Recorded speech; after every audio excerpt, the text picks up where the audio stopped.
Bueno, buen día a todos y a todas. Me tocaba presentar al doctor, pero afortunadamente ya lo presentaron.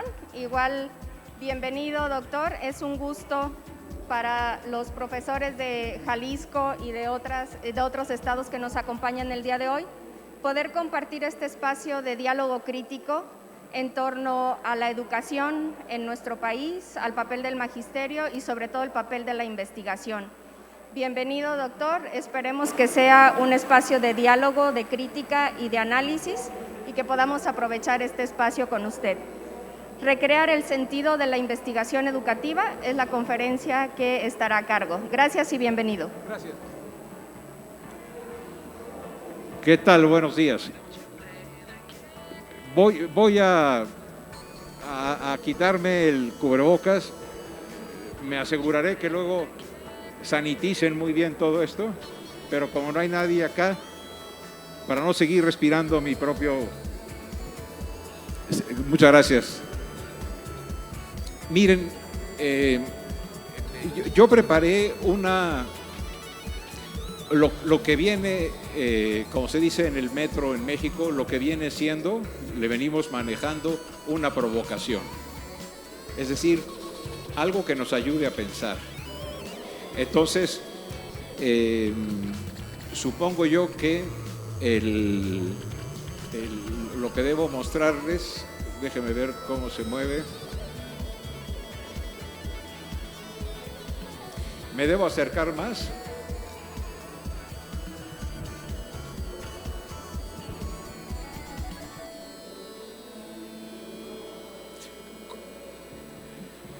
Permítame un segundo,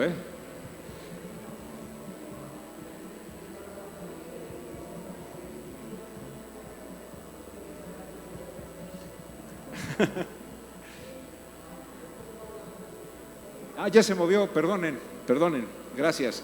Me voy a poner de este lado. Rapidísimo, he dividido la presentación en esto. Quiero discutir dos mitos sobre el oficio académico, luego preguntarnos qué es investigar. La siguiente sería una reflexión acerca de que probablemente lo que es importantísimo es una reflexión crítica sobre la práctica. Voy a hacer después una breve referencia a las transferencias monetarias condicionadas y terminaré con dejen ver si le atino hacia cómo hacemos para reorganizar la actividad intelectual en el ámbito educativo. Entiendo que la presentación será para ustedes, entonces empecemos. Sobre los mitos en el oficio académico, el primero es el que el maestro Nuño en el sexenio pasado insistió mucho, diciendo que cualquiera puede enseñar, ¿no? Que era cosa de pasar el examen del INE. Me parece que es un mito en el siguiente sentido.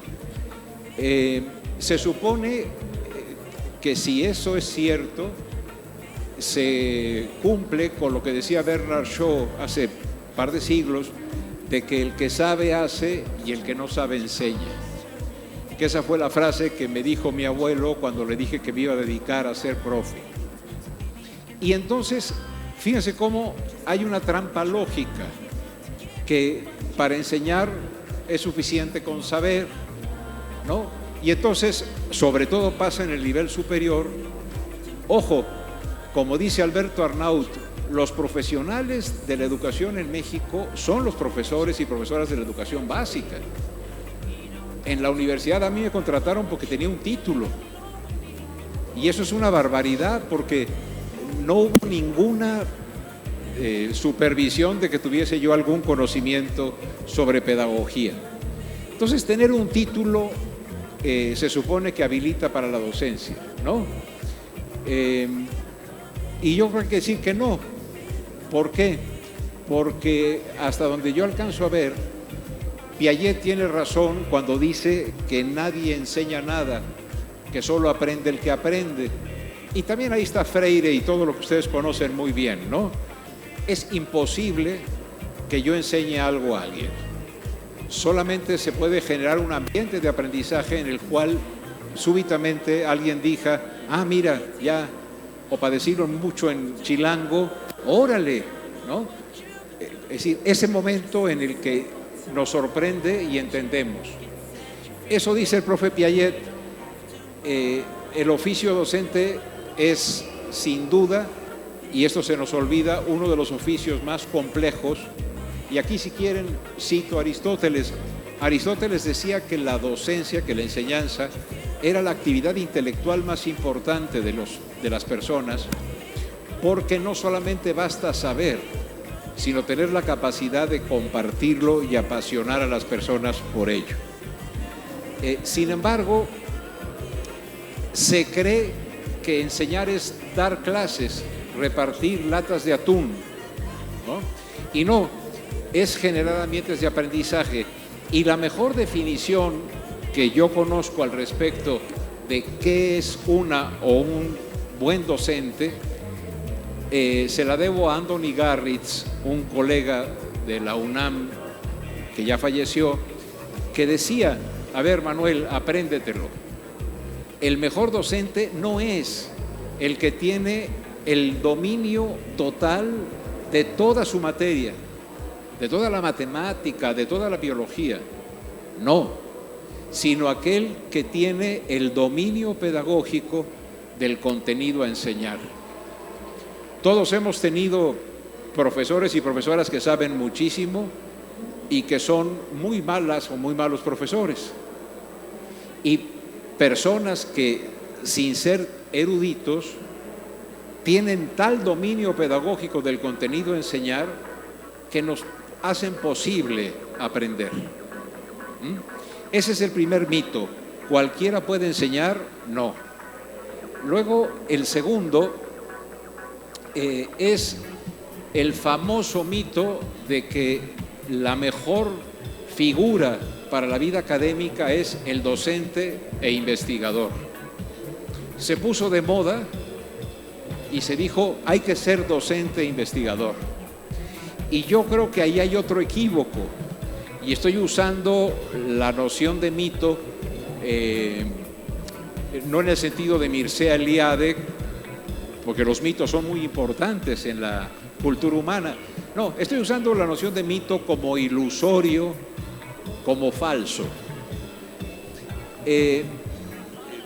Decía el profe Max Weber que encontrar una persona que sea igualmente ducha para investigar y para enseñar es verdaderamente muy difícil.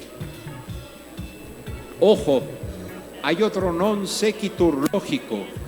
No es cierto que para ser buen docente se requiera ser investigador. No es cierto.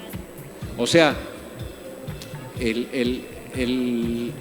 la liga entre la actividad de investigar y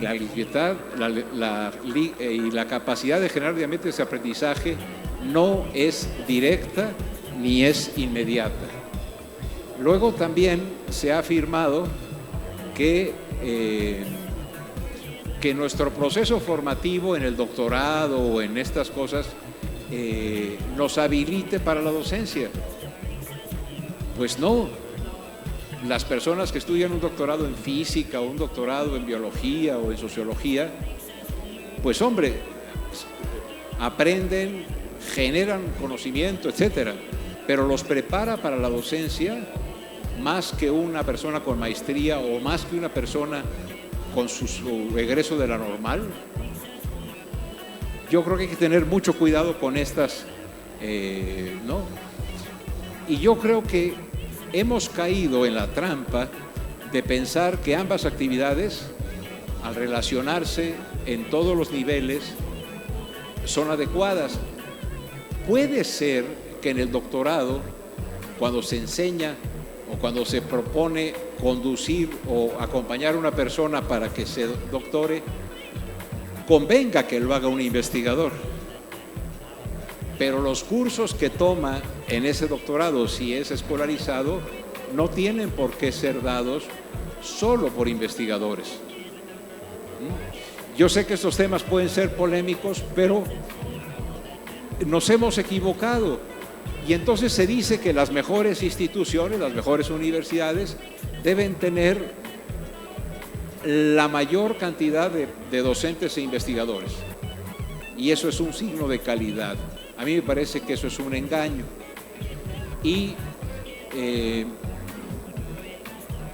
que el aprendizaje implique necesariamente realizar investigación es un sofisma. Esto va a depender, como ustedes comprenderán, de qué se entienda por investigar, ¿no? Voy a hacer una bisagra, ¿no? Los dos mitos es cualquiera puede enseñar, ¿no? Y lo del docente investigador tiene muchísimas dificultades lógicas. Entonces, ¿qué? Bueno, lo que sí es común al oficio docente y al quehacer de la investigación e incluso al ejercicio de la profesión, pero no rutinario, el ejercicio práctico, ¿qué es? Pues no es investigar, es ser estudioso. Es decir, lo que es común a un docente y a un investigador y a un profesional que esté al día es que no deja nunca en su vida de estudiar. Pero ser estudioso no significa ser investigador. Estar al tanto de lo que se sabe de mi campo no significa ser investigador. Entonces, si queremos nosotros diseñar un proceso pedagógico, o también si nosotros estamos, digamos, si me ayudan con la que sigue, por favor, si nosotros queremos diseñar un proceso de investigación y así avanzar en el campo de conocimiento nuestro, tanto para la docencia como para la investigación, como para la práctica creativa de una profesión, lo que se requiere es ser una persona que estudie. Sigamos.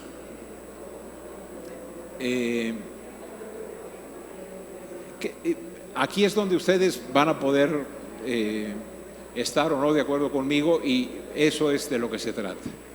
¿Qué es investigar?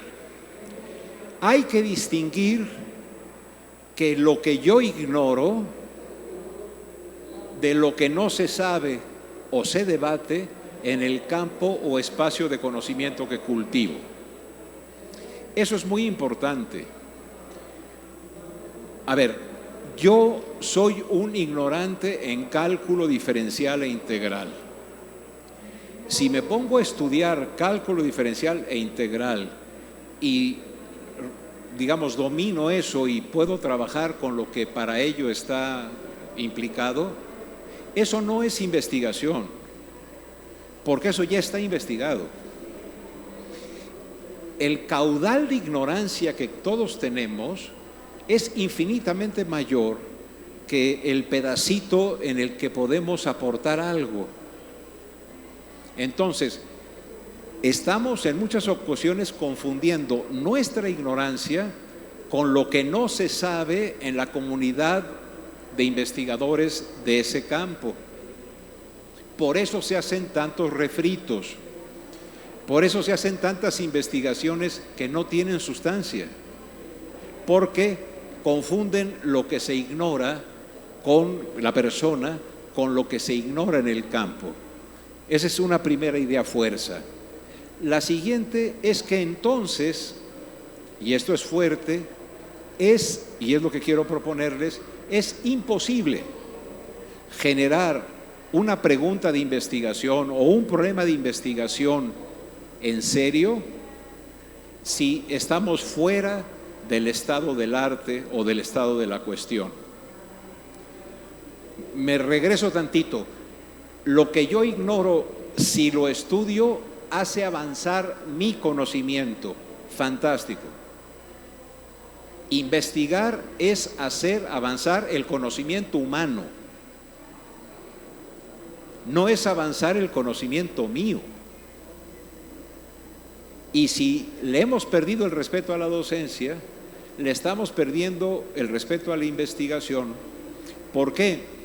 Porque, como veremos adelante, están asociadas al dinero y al prestigio. Y entonces, pues todos queremos ser doctores, todos queremos ser maestros, etcétera, y creemos que eso nos hace capaces de ser docentes y sobre todo nos hace investigadores. No. Un doctor es investigador cuando en el transcurso de su trabajo domina el estado de la cuestión, del problema que le interesa, y en el seno de ese conocimiento genera una pregunta no respondida por los que saben de eso, o bien se mete a un debate en el que está vivo en el campo. O sea, para decírselo rápido, uno no puede decir que va a investigar que el avance en el conocimiento tiene un fuerte impacto de la desigualdad social. Uno puede aplicar eso para buscar si hay otros factores, pero terminar diciendo una investigación que el contexto social afecta al conocimiento es inventar el agua tibia.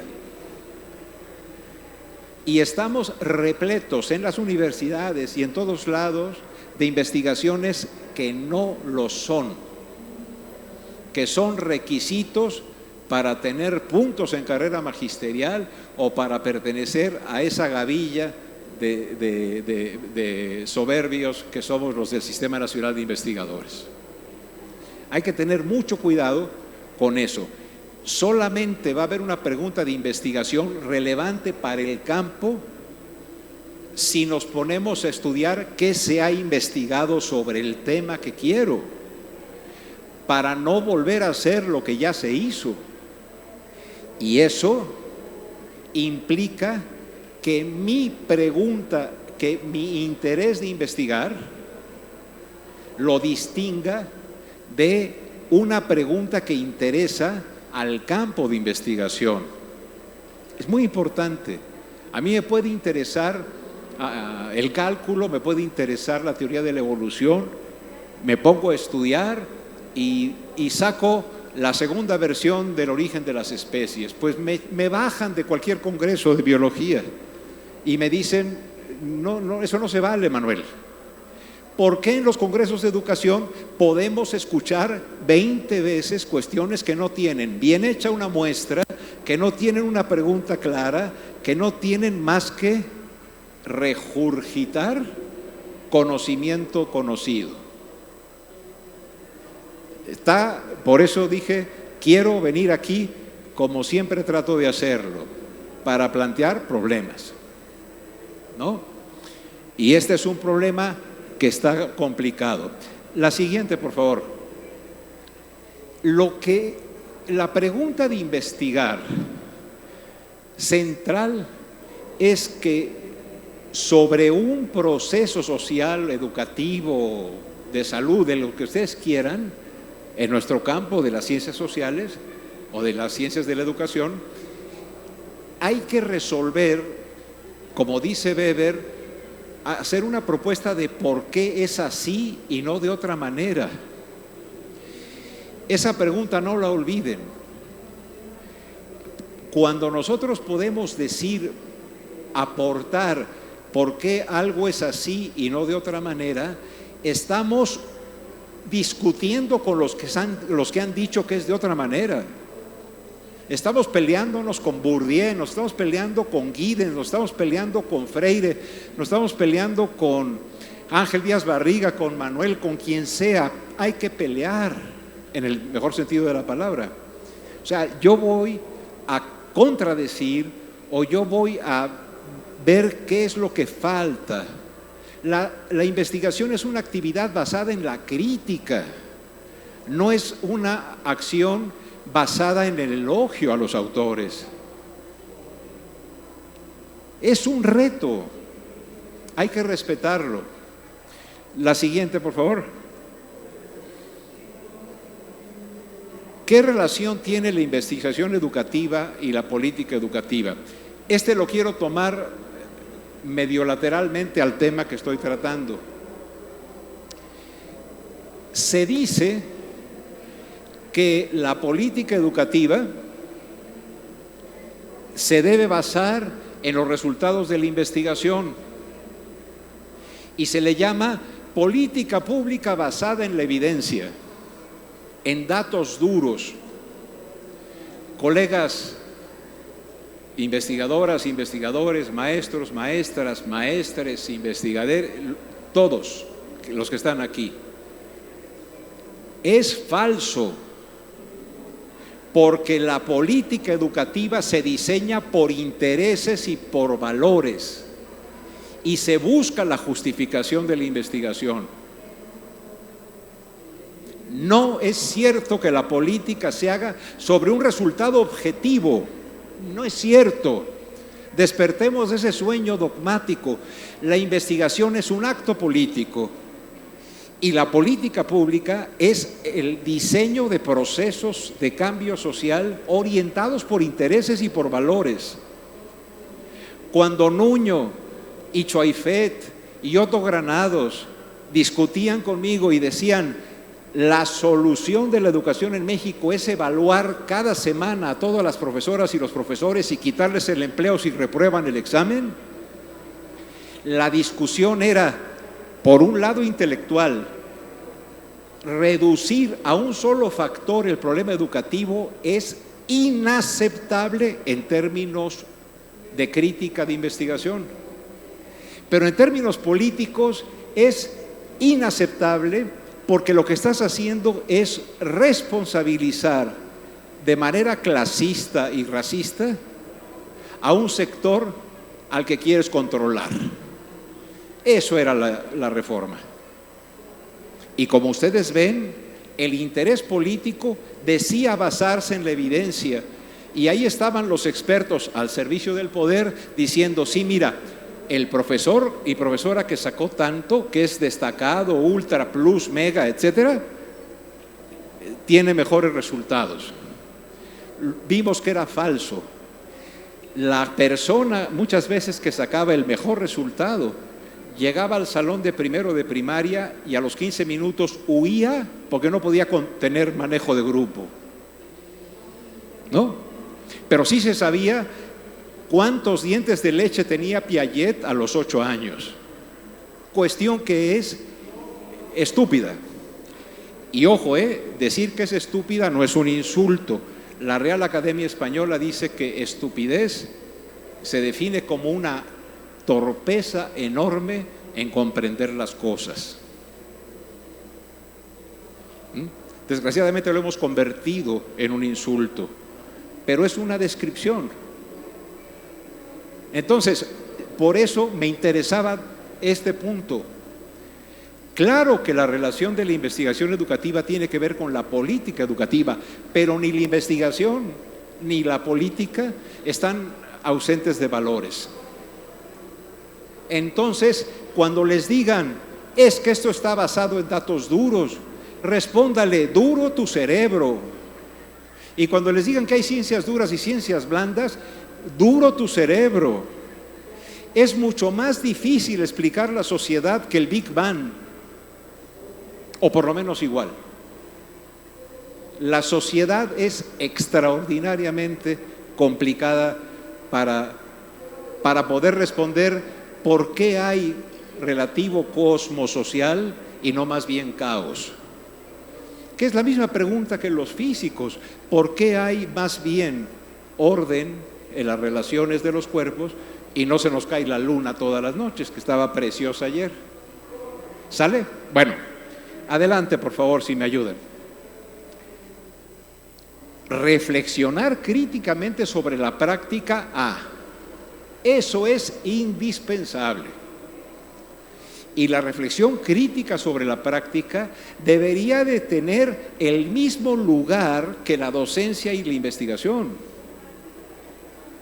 para no confundir como investigación la necesaria reflexión crítica sobre nuestra práctica docente o sobre nuestra práctica profesional. A mí me parece que, y se los propongo, que eso nos ayudaría mucho. ¿Me pasan la siguiente, por favor? Este trabajo de la reflexión crítica sobre la práctica es indispensable para todos si queremos mejorar, porque como diría el profe Piaget, hay que descentrarnos y tratar de vernos, y la mejor actividad de reflexión crítica sobre la práctica es tener colegas que con confianza y con aprecio critiquen mi quehacer. La mejor manera en lo que yo he podido mejorar tantito como profe fue cuando un grupo de colegas decidimos asistir a las clases de los demás. Y a mí me dijeron: Manuel, tú das clases bien bonitas, la gente se divierte mucho porque cuentas chistes, pero no eres buen profesor. No me querían correr, eran mis colegas, no, eran mis colegas a todo dar. Y me dijeron: Manuel, tú cuando haces una pregunta, a los 2 segundos la respondes porque te da terror el silencio. Yo decía así, clase de Durkheim, ¿qué es la anomia? Y ahí estaba el grupo, ¿no?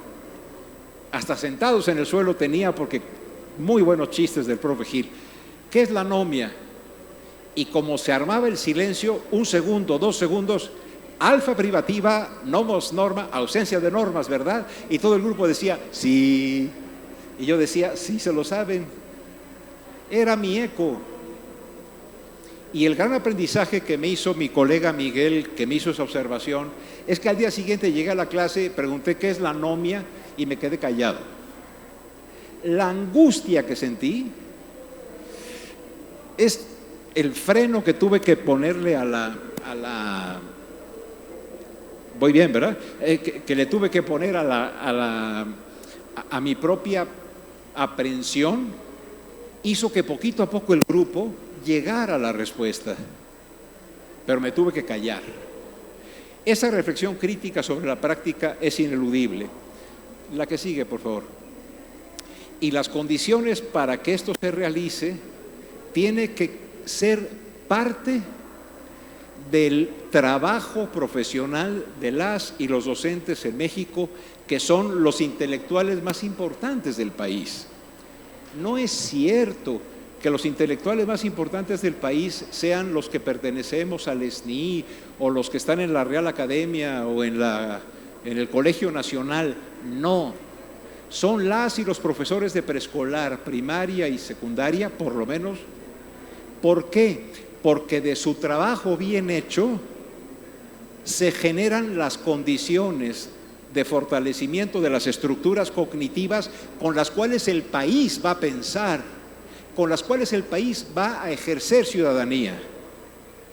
Por eso la reivindicación o la revaloración del magisterio no es porque sí sabe entretener a los niños y no dan lata en la casa. No, la reivindicación del magisterio es porque son los intelectuales más importantes de México, porque de ellos depende el desarrollo del talento de millones, de la capacidad de pensar críticamente. El día que entendamos eso, que como diría Marx, pongamos a Hegel de cabeza, ese día va a haber reforma educativa. Pero, aguas, ser los intelectuales más importantes del país significa la posición que se juega. Hacerlo bien es otro boleto.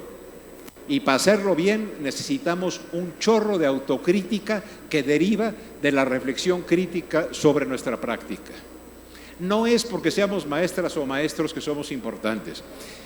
El sitio es crucial para el desarrollo del país, pero necesitamos ser autocríticos. Y tan equivocado es pensar que el magisterio es un conjunto inmenso de apóstoles menesterosos, bonitos y angelicales, como pensar que son una turba de rufianes. Las dos son estupideces. Hay de todo. Y todos podemos mejorar, y todas. Pero hay que asumir que las condiciones para realizar ese trabajo crítico que es indispensable tiene que ser parte tiene que ser parte del trabajo cotidiano y central en los consejos técnicos escolares. Si en los consejos técnicos escolares seguimos viendo videos de la secretaria o del secretario y nos siguen diciendo cuáles son las reglas para ser autónomos, estamos fritos. Tiene que ser la recuperación de los grupos colegiados de docentes y de profesoras y profesores, los que retomen proyectos educativos que incluyan la reflexión crítica sobre la práctica. Échenme la otra, por favor. Ya parezco mariachi, ¿verdad? Bueno, rapidísimo. ¿Por qué hemos caído en esto? Porque cuando el salario se cayó, la estructura del proyecto neoliberal este no es un adjetivo, es un sustantivo. El proyecto neoliberal es un proyecto de desarrollo de las naciones y de control de las poblaciones, como cualquier sistema de poder. Pero cuando se desploma el salario, tanto para la educación básica como para la educación superior, lo que ocurre, por favor la siguiente, es que se decide que para resolver el problema del salario no va a ser para todos, ya no va a haber aumentos salariales generales, sino que, por favor, sacamos de la lógica contractual y salarial la recuperación del ingreso. ¿A través de qué? A través de transferir a grupos focalizados, académicos o docentes meritorios, monedas adicionales no estables, no forman parte del salario, ¿no?, que están condicionadas, por eso son transferencias monetarias condicionadas, están condicionadas a ciertos procesos y características. Y adicionalmente, esto nos pasa en el nivel superior, creo que incluye a los normales. Con esto se pudo hacer una reingeniería de los que, como yo, empezamos a ser profesores universitarios sin haber terminado la licenciatura, porque nos tocó cuando la expansión fue de tal magnitud que hacían que fuera maestro el que pasaba por la esquina, ¿no? Eso es muy distinto ahora, que por cada plaza que se abre en la universidad o en el colegio haya 92 muchachos o muchachas con post y postdoctorado. Yo entré sin haber terminado la licenciatura. A eso se le llama movilidad estructural, no meritocracia. Porque ahora está de moda decir que uno se quemó las pestañas. No, me quemé las pestañas estudiando en Harvard. Por favor, respeto, ¿no? Ojalá todo México pudiera quemarse las pestañas un rato en Harvard o en Boston o en China o en donde quiera, ¿no? Basta de esas tonterías. Entonces, fíjense, rapidísimo, esto se hizo a nivel social. Ya no hubo proyectos sociales de resolución de la pobreza, sino que se consideró, y hay un documento del Banco Mundial, no estoy hablando de una especie de como de sospecha, no. El Banco Mundial dice que lo que tenemos que hacer es asignarle dinero a los pobres meritorios. No resolver la pobreza, sino darles transferencias monetarias condicionadas a los pobres meritorios. Bueno, esto se hizo después de haber hecho transferencias monetarias condicionadas a los académicos y a los docentes, a las académicas y a las docentes meritorias. Es decir, que cumplían las condiciones. Por favor, la que sigue. Y para obtener esas monedas, por favor, pásala de una vez toda. Había que ser doctor y nos doctoramos los unos a los otros, ¿no? Con manguera, así como bautizaban, así con manguera, ¿no? Nos doctoramos, es decir, se dijo, si no eres doctor no existes. Segunda, haz investigación. Oiga, ¿qué es eso? Lo que sea, pero rápido, porque el CONACYT dice que tienes que terminar rápido, si no nos sacan del padrón de excelencia. Y si no terminas rápido y yo no tengo tesis, entonces yo no me conservo en el SNI. Y si no me conservo en el SNI, entonces mi institución pierde un SNI, yo pierdo dinero y la institución pierde dinero porque ya no es de excelencia. Es una aberración lo que estamos viviendo, porque poderoso caballero es don dinero, pero el dinero sirve para modificar hábitos de consumo, no para generar tradiciones académicas. Por eso hay en la universidad profesores titulares BMW. Adelante, por favor. No pierdas el tiempo en la docencia. No dediques a la licenciatura, córrele al posgrado. Cualquiera puede enseñar, ahí llegan bien brutos, no saben ni leer. Fíjense, en la universidad decimos carga docente y desarrollo e investigación. ¿Cuál es tu carga docente, Manuel? ¡Ay! 3 cursos al año. ¿Y tu investigación? Mira, yo estoy... Carga docente. Llamen a Freud y díganle qué significa que digamos carga docente, y a los profesores de licenciatura de tiempo parcial les llamemos banco de horas. No, de veras, entrarle en serio a la crítica es arriesgarse a pensar, porque atreverse a dudar es atreverse a pensar. Nos dijeron además, publica. Oye, ¿y quién me va a leer? No te preocupes, lo que importa es que te lea la comisión dictaminadora, que son 5.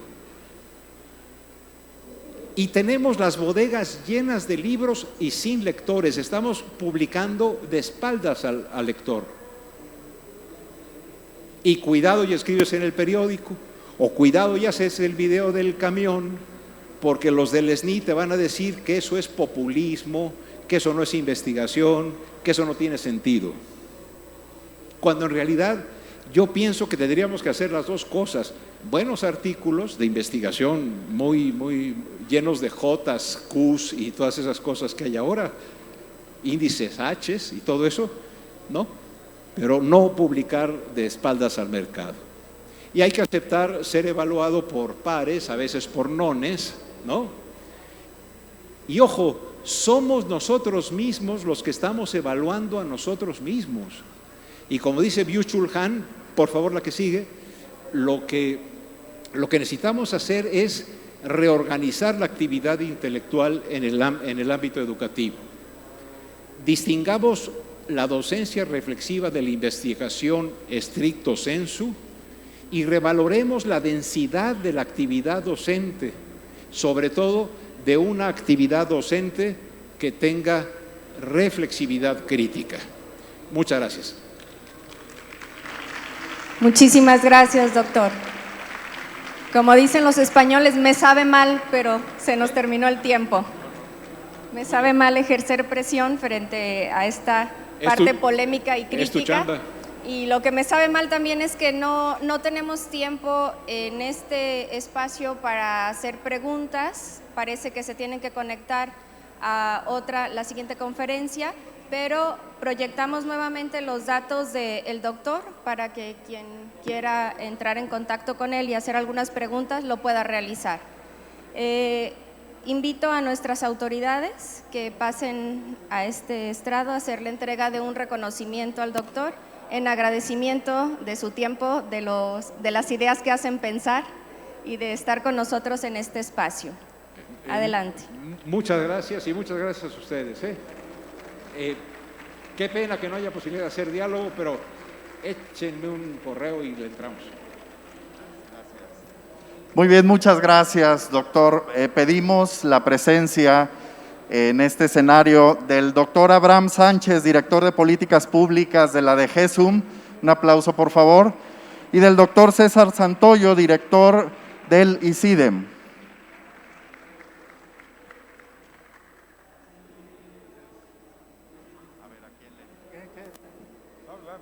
Para entregar el reconocimiento a...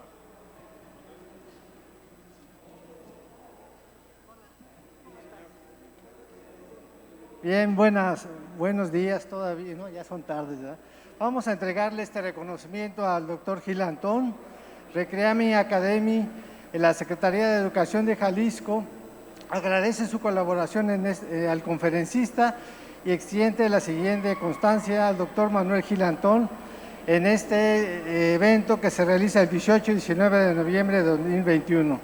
Firma Juan Carlos Flores Miramontes, secretario de Educación del Gobierno del Estado de Jalisco. Muchas gracias. Para mí. Y bueno, le vamos a dar un arbolito.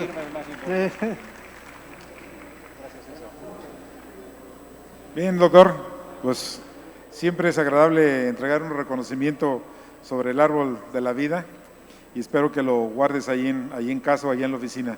Así que felicidades, Manuel.